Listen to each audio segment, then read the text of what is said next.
ሄሎ እንዴት ነው? አለን ሰላም። የኔ ቆንጆ እንዴት ነው? አማን ነው አለን። በጣም ደህና ነን። አንቺ ደህና ነሽ? በጣም አልመቻች እያለ ብታይ በቃ እንደው አንዳንድ ጊዜ አማቴም ልጅ እንደው በቃ አለቅ ትለኛለች። ሙጫ ሆና በቃ እንደው ሙጫ እየሆነች በጣም አለቅ እያለችኝ የእሷ ነገር እንጃ እንደው ማለት ሌሊት ቀርቶ ቀን የምንሰራበት ጉዳይ አለ። አንዳንድ ጊዜ በቃ በጣም ትዝታው እንትን ሲል ቀን እንትን ሌሊት አልበቃ እያለን ቀን ማለት ነው።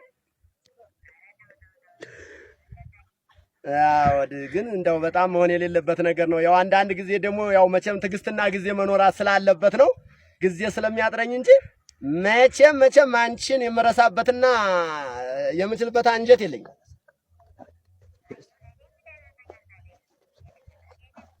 አውድ አውቃለሁ የኔ ወደ የኔ ቆንጆ በጣም ደህና ሆኝልኝ። ግን ምክንያቱም አሁን ምንድነው የሚያስፈልግሽ ነገር?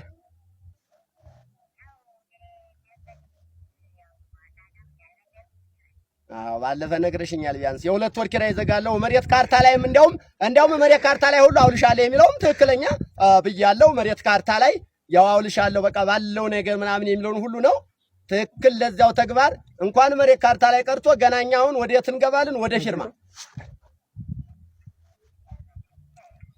ጠላትሽ ረሳ ምንም ማረሳሽም መቼም ካልሞትኩ በቃ መረሳሽ ጉዳይ እንኳን የሚኖር አይመስለኝም። በጣም እስከዚያው ድረስ እንደው እንዴት ልሆን አሁን በቃ አልቻልኩትም። በጣም ከምንም በላይ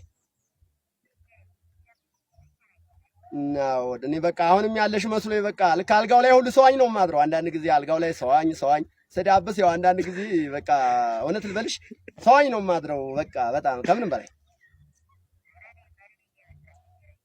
በቃ ታዲያ ይሄንን አሁን ለእንቅልፍ መኝታ ለሁናቴ ሰላምታ አለ። ለእንቅልፍ መኝታ